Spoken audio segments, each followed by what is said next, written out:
Ryan Reynolds here from Mint Mobile. I don't know if you knew this, but anyone can get the same premium wireless for $15 a month plan that I've been enjoying. It's not just for celebrities. So do like I did and have one of your assistants switch you to Mint Mobile today. I'm told it's super easy to do at mintmobile.com/switch. Upfront payment of $45 for 3-month plan, equivalent to $15 per month required. Intro rate first 3 months only, then full price plan options available. Taxes and fees extra. See full terms at mintmobile.com.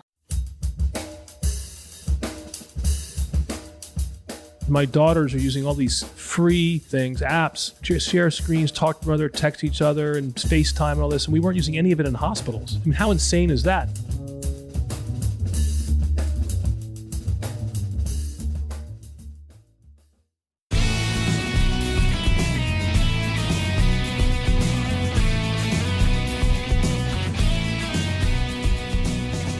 From Offscript Media, I am Matthew Zachary, and this is Out of Patience.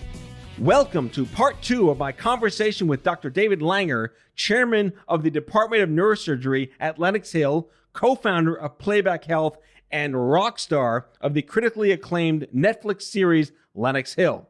If you've listened to part 1, and I hope you did, because it'd be weird if you didn't, there's such a richness into David's humanity and his approach to medicine beyond the biology of the patient, the caregiver, and their loved ones. In this episode, we're going to dive a little deeper into David's passions of the digital health tech sector with his startup, Playback Health, which is literally putting humanity back into the doctor-patient relationship. You know, I've seen a ton of, quote, innovation in my time, but this is real and it's amazing. And you can check out Playback Health online at playbackhealth.com. But there's a much deeper dive into the Netflix series, his newfound notoriety and adoration. David does not think of himself as a celebrity, but to the thousands of lives he's changed for the better, perhaps he's more of a superhero. With that, enjoy part 2, the exciting conclusion of my 2-part episode with the one and only Dr. David Langer.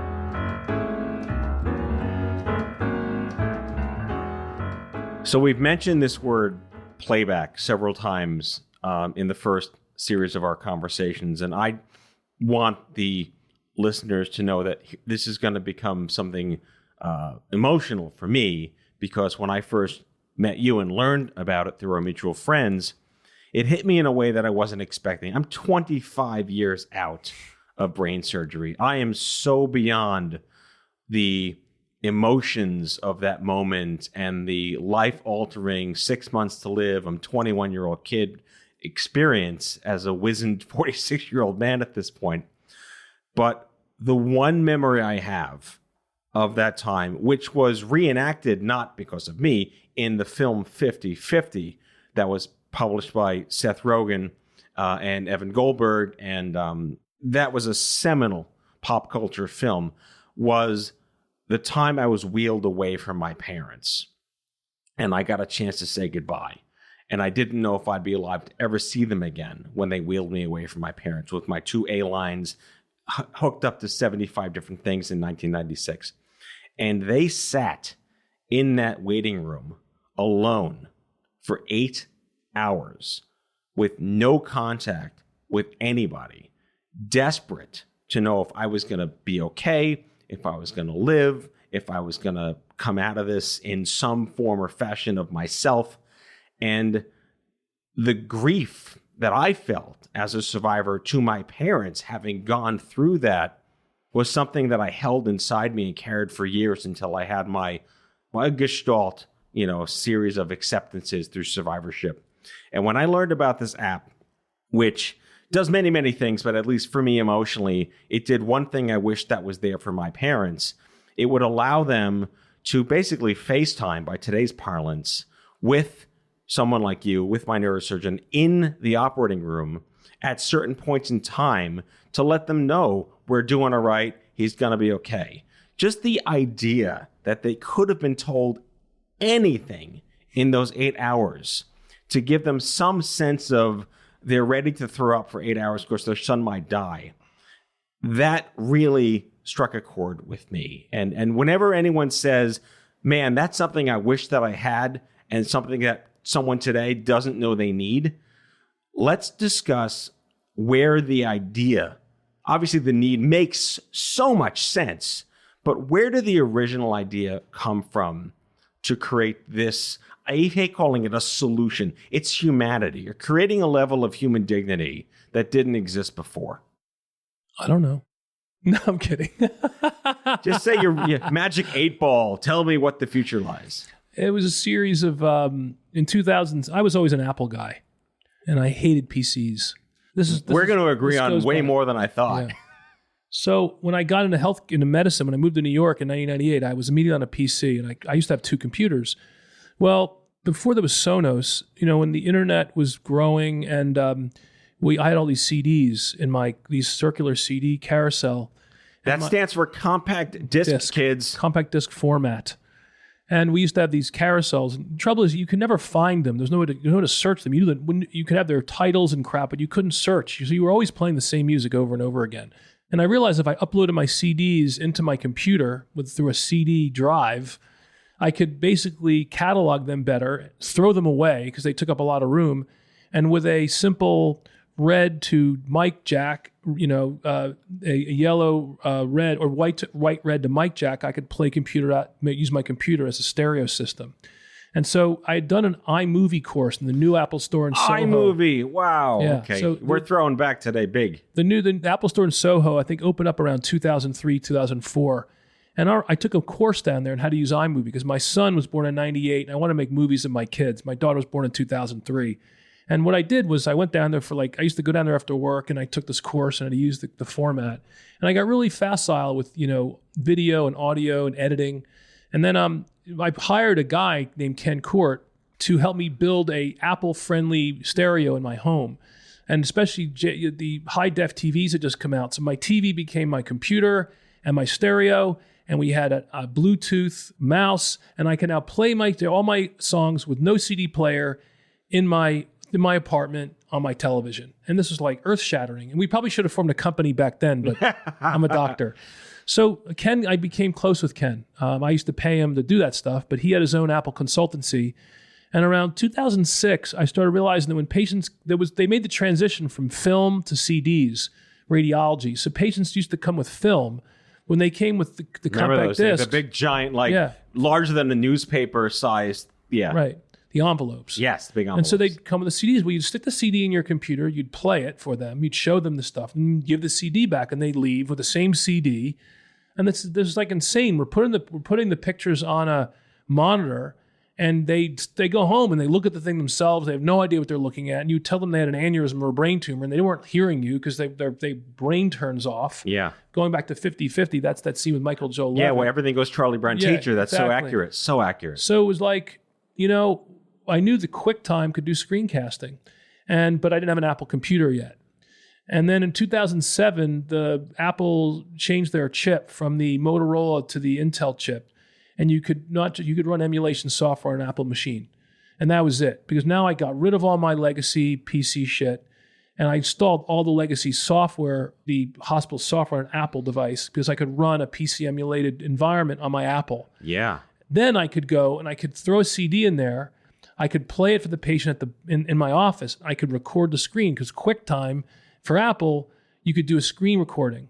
And then what I would do is that's like a hack within a hack. Well, that's even worse because they were huge files. There was no way to get them to the patient. Mm-hmm. You could put them in a little USB, but then you had to have those. So we were burning CDs and giving them back, and that took like 10 minutes to burn a CD. Remember those days? So we did that for a while. It worked very, very well, but it wasn't scalable. I showed it to the hospital. They said, "How are we going to make money off it?" Which is like everything else. Screw empathy. How are we going to make money off it? That's all they care about. I said, "I don't know how to make money off it. This was the right thing to do." And so it morphed into podcast. We had Podcast Producer, which was was in the Apple iOS at the time. And Podcast Producer basically what it did is you can make a movie on your desktop, and it would immediately transcode that data into different formats on a server. If you had to buy your own server, and we basically then it would spit it out based on whether you're looking at an iPhone or a PC or a Mac. And we used Podcast Producer for a while. And we generated all these cool color coded things, or when you like an iMovie, when you make the background, it had Roosevelt neurosurgery, Dr. David Langer, and the date, and would open up, and it's like like a movie. It would open up, and then they'd see their video. What we had to do though is we had to create a tiny URL and send patients an email by hand, and they would hit the tiny URL just like YouTube, and they download the. This is MacGyver level stuff that should not have had to be. But we knew that, first of all, mobility was in its infancy. There was no cloud yet, and patient experience was still. And no broadband in the home. No. And the whole concept of empathy and patient experience in hospitals was yet to be discovered, which says it all. Yeah. So North Shore recruited me in 2010, and I told them I wasn't going to go without Ken, that I saw this as a huge, potentially impactful thing we could do. And Ken was making good money working for himself, so I had to convince him to pay him, a decent amount of money. And so I said I wasn't coming unless he was recruited. And so when I got a call, they were like, Dr. Langer, we're ready to send you your contract, but can you, we need Mr. Court's CV. I was like, he didn't give you a CV? No, we've been calling, we've been unable to get it. So I called Ken, I'm like, Ken, we need your CV. He goes, I don't have one. I go, why not? He goes, I never made one. So would you make it and send it to me? So he sent me his CV. He never graduated college. Ooh. So I was like, oh my God, this is a problem. Because the Northwell is a typical bureaucratic administrative organization. They have no job description where he'd had to have a master's to get to the price point that he was going to be paid. So they said, we can't hire him. I'm like, why not? They go, well, he doesn't have a master's degree. I was like, I don't care. I'm not coming unless you hire him. So, well, can't do it like that. But listen, did Bill Gates graduate college? Did Steve Jobs graduate college? The answer is no. And so they kind of weakened. I said, if you don't have people like this in healthcare, you're never going to make changes because you keep recruiting the same old people. And they did it. So Ken comes. Was that like the first time ever that happened? I don't think it's ever happened again. The grand cave of all things. Yeah. I don't think it's ever happened again. Kudos for that. We brought our server with us. We got it installed in the data center. We started using Podcast Producer. And then the next epiphany was how bad the discharge was. So I was making videos in the office, but it's hard to make a company just by making office videos because doctors are really busy. And if who's going to sit down and do this? I'm crazy, right? But the vast majority of surgeons or anybody's not going to sit there making videos for their pay, although it's really easy to do in our workflow now. So I realized that I hated the discharge process. The discharge was terrible. That you'd usually have some nurse who knows nothing about your diagnosis or your treatment going over some instructions that get popped out of the EMR, which is the electronic medical record, and you're given a piece of paper that you lose when you go home, and all the questions that you asked the nurse you forgot, or if your family who's actually required to take care of you when you go home isn't there, they weren't here to hear the discharge. That's why people go home and freak out. And so I started recording them. And so I would make a video of the discharge instructions where I'd go over exactly what your diagnosis the explainer video you didn't know you needed. Yeah. And then Cleveland Clinic heard about us, and they had a ventures group, and they liked the idea of a video discharge. This is now, we're in about 2012, 2013. And then in 2013, I got recruited to go to Lenox. And this was my chance because there was no legacy there, and it was zero, and I knew I had Ken, and we knew we had a great idea. And now we had a brand new department to blow this up in the department. And so we did a lot of really creative things with IT in Lenox. It's one of the reasons why we've been successful. But this gradually morphed and got better and better and better. We renamed it. It was called MedQuarius. Then it was Goat Rodeo Company. And then finally, around 3 years ago, now we've got a new good thing that happened was that the mobility is on an all-time high. I mean, 90% of Americans are going to have smart devices within the next 2 years.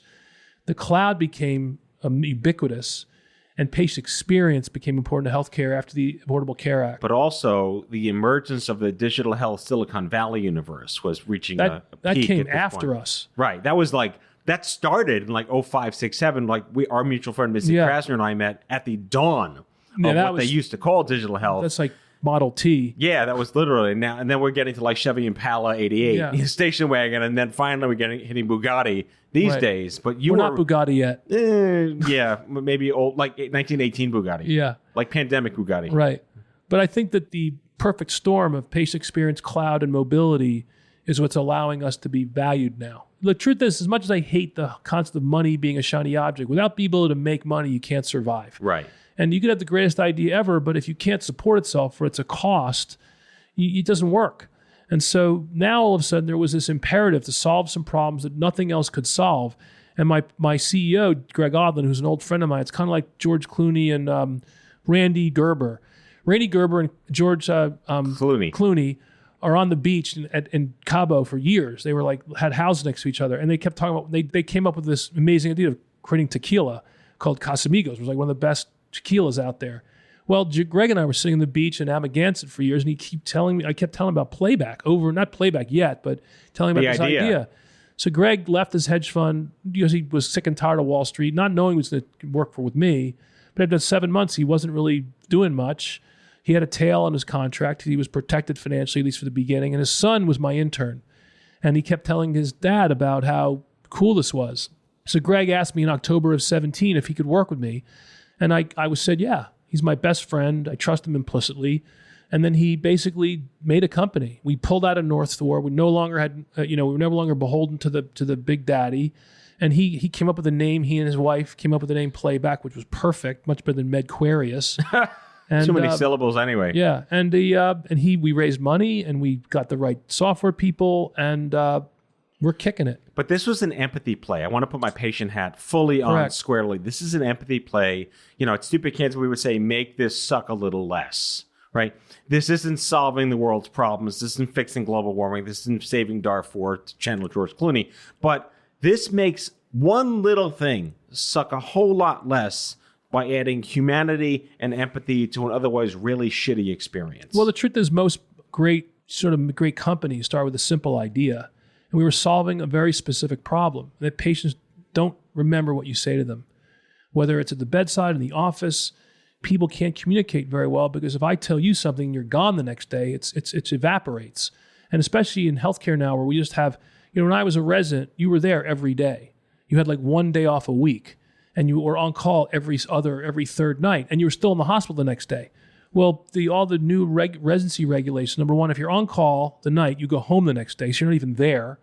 And if you weren't there that day, then when you come the next day, no matter how smart you are, you can never remember anything because you weren't there. So by recording it and making it easily available to the patient care team, by recording it and making it easily available to the patient and their family members and the care providers when they go home, you memorialize moments. You basically allow transitions of care and information to be exchanged and remembered more easily and shared. And now with mobility, and it's kind of like Instagram or Facebook for healthcare, except instead of having a friend, the patient is the friend and everybody's built around them. And there can be chapters or information that's only shared by the friends, like talking behind the person's back. And ultimately, it can be an audio or a video or a text or a scan or any documents you can put in this and create a deliverable on a mobile device for a patient, their family, and the healthcare providers that allows easy communication and a much better way, not just of empathy, but of care. Remember, empathy really doesn't matter.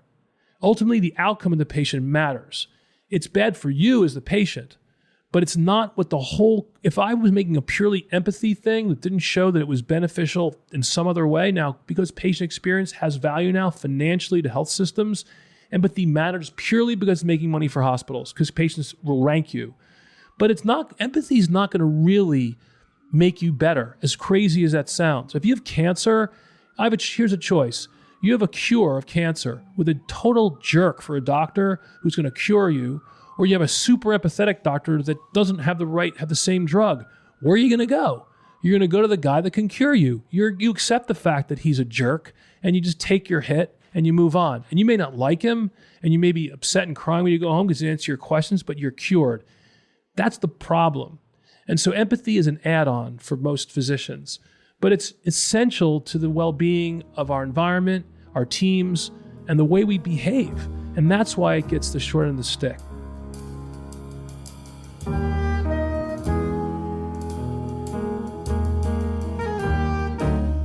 Back with our guest after the break.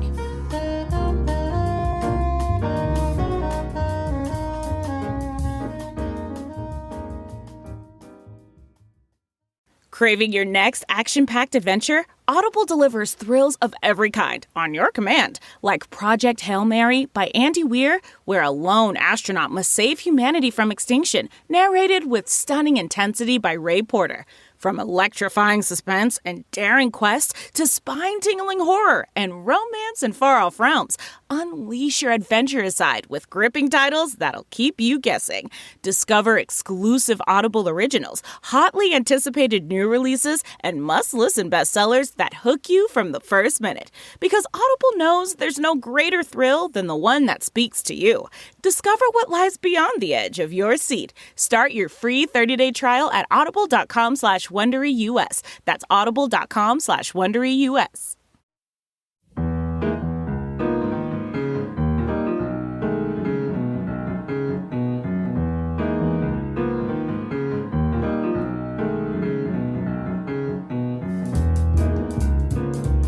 So rounding out this extraordinary conversation with you, I'm going to reiterate what I said at the top of the show in that this solution came out of a desire to improve and enter a white space that was on no one's radar to fix, from the institutional setting down to the patient. And again, my perspective is it gives the caregivers access to have a better relationship with the care team of their loved one through multidisciplinary media. It's Facebook in the sense of the mobility and the access and the ease of having a device that's so accessible to you personally. But it really is, I mean, I don't overuse the word revolutionizing because that's kind of a Steve Jobs thing, but it is, in a sense, completely disrupting, another Silicon Valley word, doctor-patient relationships.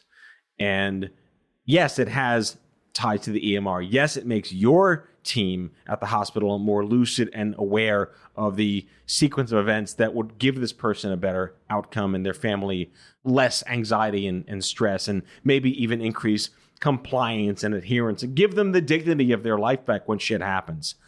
And your reaction every time we talk to you and your team and Greg, like that much more of an aha moment coming from the patient community is the how the hell did I not know this could be a thing to not just make my life easier and better for my loved one, for myself, but to just ease so many burdens when the Charlie Brown teacher shit happens all the time. What has been your personal, not professional, you came to market with an idea, it's working. Well, remember, really another epiphany was my daughters are using all these free consumer available software things, apps, share screens, talk to one another, text each other, and FaceTime and all this. And we weren't using any of it in hospitals. I mean, how insane is that? It's the ideal place for it. And so ultimately, the reason why this works is because it's like a consumer level product that allows the doctor to basically give the patient what they need, and the family and each other. And we've never really taken advantage of tech. You know, EMR in hospitals is, if anything, a burden. It's been a valuable asset for other reasons, but it's burdensome for the healthcare provider. We haven't really created tech that's patient-facing, that's mobile, and that has the same ease of use as a Facebook or an Instagram. That are culturally our next generations. That's normal to go, and no one knows people's phone numbers, or people don't even make phone calls anymore. They're making videos and texts, and that's the way they're going to want to communicate growing up, whether they're a doctor or a patient. And so this is maybe a little bit ahead of its time that way, because it's like the 20, 30-year-old now that's always had this, and they're not quite finished medical school yet. So we're still ahead of our time.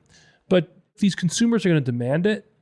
We intend on continuing to improve ourselves. We've been at this for 13 years. It's not like this is an overnight sensation, although it always seems that way. Well, yeah, you're an overnight success that just took 13 years. Correct. That's what sometimes happens. Yeah. Sometimes everything takes more time and more work than you think. Let's talk about Netflix. And I think what's unique about not just another Netflix show, I would imagine under other circumstances, a quote-unquote doctor that isn't you, a quote-unquote egomaniacal God complex doctor, would chomp at the bit to be celebrityized by accident by Netflix. You're coming at this from a place of like authentic humility and empathy in your practice. What was it like to be recognized? I mean, cameras showing up and editors and producers, like Hollywood comes calling for all the right reasons. And then you're now in this grand spotlight. And the show, we're going to plug the show, of course, because I've seen it and it's amazing. And it is everything that I wished that I had, being treated like a piece of meat. My parents treated like a piece of meat in the 90s. This is the way it kind of should be. And it's like the ebb tide. It's revealing what all the crap under the ocean that we haven't noticed yet. Let's work backwards. That celebrity isn't really that great. It's interesting sampling this as, really as an outsider. I'm not a celebrity. I'm a doctor. Uncle-lebrity? Maybe. But I'm still a physician. And I think that, I'm not going to lie to you. The idea of celebrity is really great. Like, oh my God, people are going to recognize me. That's so exciting. Or I'm going to be asked to do a podcast, or I'm going to be on Johnny Carson, or, whatever. Rip Johnny Carson. But first of all, COVID put a big damp on the opportunities, even ahead of time when they were planning. Netflix was planning like a gala thing and a red carpet thing, and our health system was going to have a thing at Madison Square Garden Theater, and we were going to be trotted out and and waving at people, and it sounded exciting. Well, it all got shut down. All that stuff gone, and I was disappointed because that's the fun part. All the hard work we put in that, but that's the fun part. But in the end, you know what? I realized being recognized in the street, people see you through their own eyes. They don't know who you are. Now, they know a lot more about me because that's who I am. I'm not acting. Right. In fact, the beauty of this is I really developed an incredible respect for actors, which I hadn't had before. Because I realized that when I saw the show, it's a persona they made about me. And they made fiction out of nonfiction. Whereas with an actor, they're making nonfiction out of fiction, like Grey's Anatomy. Yeah. And so in the end, it's a privilege. And you're basically able to make a message. And you're able to deliver. I was delivering who I was, and I was able to transfer to the world, what we do every day and how I think. That's a profound opportunity and incredibly humbling. And in fact, what's been so valuable for me, that the celebrity stuff it's not that great. I'll tell you right now, my daughter watched the show. She started to cry the first time she saw it because she didn't see me that way. She saw me as dad in Grey's Anatomy. Not dad as Dr. Dad, and that I'm actually really serious at work, and I have issues, and it's not easy all the time. And so that reaction, I realized, was what celebrities must go through. Like if you have a bad show, or your part isn't who you are, or you're just waiting for the next part, imagine how difficult, or a critic says you suck. The rejection factors, yeah. I mean, you got to deal with your kids and their friends, and what they say about them. And the beauty of this was it was just me. Whether people liked it or not didn't make a difference. People turned out to like it a lot. But it released from me some of the inherent self-doubt that I was doing the right thing. And But you really had doubt all these years? Only because no one ever made it seem like it was important. It's like the same thing. It's like empathy. You can't make money doing it. And since everybody's trying to make money, and that's what's important is your title and how many cases you're doing and how many papers you've written. That's how you get feedback, what freaking society you're in, and what committee you're on, right. Which never really sat well with me anyway. But I'm not going to lie to you, I did some gold star things along the way. You had to get these kinds of jobs, but in the end, it just released me from that. And the truth is, there's been a relative recognition of the importance of this, and it's come because of the public sees it for what it is. I'm not acting; it's who I really am. And when I see somebody in the street, and they say, "Are you the guy just walking over here? Hey, great show. Thank you." It's nice. I'm not going to lie to you. It's fun. But doesn't change your life. No. If that's what you're looking for, it doesn't get you anything. It doesn't make you happier.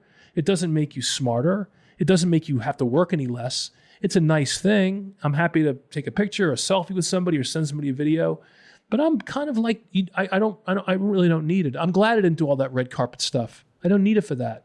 And in the end, what really was the most impactful thing, I've always been comfortable with myself. I'm very self-confident, but I'm at a different level now. I really can't explain it. It's remarkable. And has to do with the way I'm filtering this and using it for the right reasons, and not trying to make money off it, or, go use this for some other reason other than because it's really a reflection of the way I feel and the way I behave.